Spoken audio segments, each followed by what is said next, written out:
Hello everyone, তো সবাই কেমন আছেন? আশা করি সবাই ভালো আছেন। তো আমিও ভালো আছি।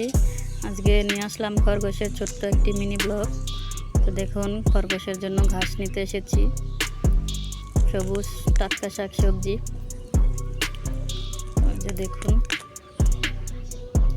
এগুলোকে এখন ভালোভাবে ধুয়ে নেব। তো গাছের মধ্যে, শাকের মধ্যে অনেক পোকামাকড় থাকে, ময়লা থাকে, এগুলোকে ভালোভাবে ধুয়ে তারপর খরগোশকে খেতে দিলাম। শাক ওদের অনেক প্রিয় খাবার। এই যে দেখুন, মজা করে খাচ্ছে।